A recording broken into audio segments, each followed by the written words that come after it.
Hello, everybody. Welcome back to Canary Cast. Coming and reacting to Norwich nil, Brighton nil. Such a frustrating game today. Obviously, we have to go and start off with the huge Josh Sargent chance.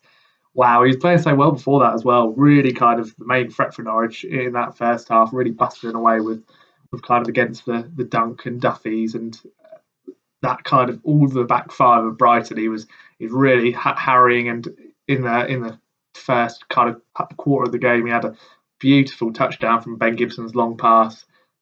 Cruyff turned it into an opportunity, curls it, takes the deflection off Duffy, and so close to going in. Beautiful opportunity, or opportunity created by himself. Wonderful skill, and would have been an absolutely beautiful goal. But yeah, unfortunately, it just goes wide. And then this chance, long ball up. Sanchez collides with his defence. Josh Sargent just right of the penalty area. I mean, it's an open goal. There's no one near him. He slides it, and he doesn't slide with any enough power. I don't even know, to be honest, watching it, if it's even going to curl in. It's such a poor attempt. Duffy then slides in and clears it away from the goal. I think it is going in, but again, the whole technique, it's just horrendous. And such a shame, like I was saying, he was playing so well before that. Him and Timu were again so isolated today. Defensively, so much better again. Brighton, I thought, were poor. They did have a couple of good chances, especially towards the last chance of the game, pretty much. Neil Maupay has to score. Norwich looked tired at the end. Ball across to him. He's middle of the goal, and he just flicks it. It goes over. Absolute sitter. We would have been absolutely gutted if that had got in. But 2-0 on the bounce, 2 draws, 2 points at least on the board. Finally, you can see that Daniel Farke's getting there defensively. Structure is good. Team still looks far too passive for my liking. Again, Brighton say, look at that and say, got to try and be winning that football match. Really, at home they weren't anywhere near their full potential today. Brighton, they looked very off it for most of the game. Still had a couple of good chances. Tim Krul makes a magnificent save in the first half from Trossard. In the second half, Norwich pretty much dominate, to be honest, apart from that Maupay chance at the end. Brighton look quite happy with a point because they've started the season well, so aren't too as in desperate need as Norwich are for points. Josh Sargent slid through beautifully. And it's just the touch is just so poor. He's middle of the goal. If he just takes a better touch and he slides it in, but you can see there's a lack of confidence there. For me, I thought the first chance he was almost trying to be a bit too cocky, trying to almost let the defender get there, but not quite. But I think he just completely mishit it. And we've got a problem here where we've got a player who, all round, great physique, great technical assets in terms of he's good in the air, he's good at touching the ball down when it's at him on his chest. But the touch can sometimes be a bit array. But he's only 21. But the finishing is lacking. The confidence is lacking. And let's be honest, those 2 chances go to Timu Pukki, who did miss a late one, slightly unfortunate, just mucks up his chip. Probably should be it has to hit the target, really. Again, after Max Aarons plays a beautiful ball through to him. Really nice football. But yeah, Josh has to score those 2 chances today. Norwich should really win 3-1, 3-2. If both teams take their chances, we edged it. We edged it and should have won. And there's a lot of shoulda, coulda, woulda with Norwich in this Premier League. And I can see why people are looking at positives, but you've got to say 2 points is not great after 8 games. Chelsea next. You've got to look at where are the points coming from. We're building. You can see there's more confidence, but at home, I just felt like whilst we did have 3 glorious opportunities, really, that's probably me kind of going against what I'm saying here, but got to create a little bit more. There's no real style anymore. There's quite a few long balls up today, which the gaps between the midfield and the front 2 are, whoever the front 2 are, obviously there was changes with Sargent and Pukki both coming off for Rasica and Ida, who, why would you give him 2 minutes? It's the most pointless thing. He did have a couple of touches and passes through, but again, 2 minutes for a lad who needed a loan anyway. I mean, it just seems completely pointless why he's here, to be honest. Why you're throwing him on for 2 minutes to go, I think, is just a waste of everyone's time. You might as well leave Timu on. Or give him earlier. Like, again, 15 minutes for Milot, who in a couple of places, he did play through Timu, who delays his shot, gets tackled well by Dan Burn. Again, another really good opportunity. If that's, again, against a Liverpool or a top-class team, maybe even Brighton the other way around, they at least get the shot away and at least make Tim Krul make a save, who maybe got lucky with a penalty shot against Neil Maupay. It's a very small clip. from what I saw, I think it would have been harsh. There is contact, but is there enough? Mopé takes another couple of strides before he goes down because he knows he's not getting the ball to tap it in. Is that enough for me to let, or say not penalty? Maybe not, but yeah, Tim definitely got away with one against Burnley where he knocked Vidra out basically, and maybe got away with one today, but made a couple of very good saves. Tim Krul, and to be honest, Norwich are pretty defensively sound. Disappointed with the ball retention again today. That midfield is just, there's no one in that three. I think Norman's having to do here, there, and everywhere. That's why he's cramping up after 80 or 70 or 80 minutes and is having to come off for the last 10, 15 because he's having to be everywhere still and try and give us an impact going forwards. Because Kenny and Lee Malou just don't. I thought Lee Malou was good today defensively, but I just don't think they fully know what they're doing. Are they kind of box to box? Are they the defensive ones? Are they trying to thread it through?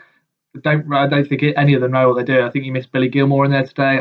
For me, I'd love to see Norman, Lee Malou, and then Gilmore a little bit more forwards to be that kind of that player that Norwich are missing at the minute, who would then take the ball past players and then thread it through. I think we had someone like that last season. I can't remember his name. Some Argentinian kid who's gone on and not done much for Villa so far. But I'll tell you what, he's sorely missed in this side because you can just see that we're lacking that player just in that number 10 role again today when that long ball's going forward to a Sargent or Pukki. No one really anywhere near them. At times it's just those two in the Brighton half and you think, bloody hell, how are you going to score? It's literally the game plan is knock it up, or be defensively sound, knock it up to Pukki and Sargent, and then they've just got to run past 3 or 4 players and try and create something if they can, which is not Fark ball, it's not any kind of tactic, it's just survive and try and get a point from the game, which, yeah, is fine away from home or not fine. But if you're playing against a better team away from home, be solid and go and make it. I know whilst we create 3 chances today, again, it's from probably Brighton's more sloppiness, and we've got to convert them. That Sargent chance has to be scored for 9 million. Could even for £9 a Kings Lynn game, you go and pay for that and go and watch that. You'd expect them to go and score that opportunity. You just have to. Even Sunday League, it's just a really bad miss, and hopefully that doesn't knock Josh's confidence too much. I think the second one really did as well after just those 2 combinations. He works bloody hard up there and does well. It sticks with him when it does. He's got the pace to be able to take it on, and just I still think that Sargent Pukki link up is still missing. There's just a couple of opportunities today where Brighton were there for the taking. Just missed that killer pass, that killer ball that just feeds them through. We did it once in that second half, like I say, with Josh, he has to score. Horrendous touch, and then they slide in and get it clear. Brighton, to be fair, I know people have said, okay, they've started really well, and he lost one game, looked very good, but today you could see that they were missing a couple of key players, and obviously Basuma with that whole thing was on the bench. But yeah, you could see that they were not at full strength, not really at full gear at all. And it's a missed opportunity for Norwich. And how many times can you say that in this league before you go back down and get relegated again? For me, it's frustration that you don't bring Rasica on earlier. You look at Christophe Jolis, he's not played in the last couple of games, not a single minute, and you think, why? There's an opportunity there. And for me, Daniel Farke looks like a coach now who is not really trying to lose a game rather than going and winning it. We could have pushed on today. We gave away a glorious chance at the end, even with being a bit here, there, in terms of not really pushing on and trying to win it.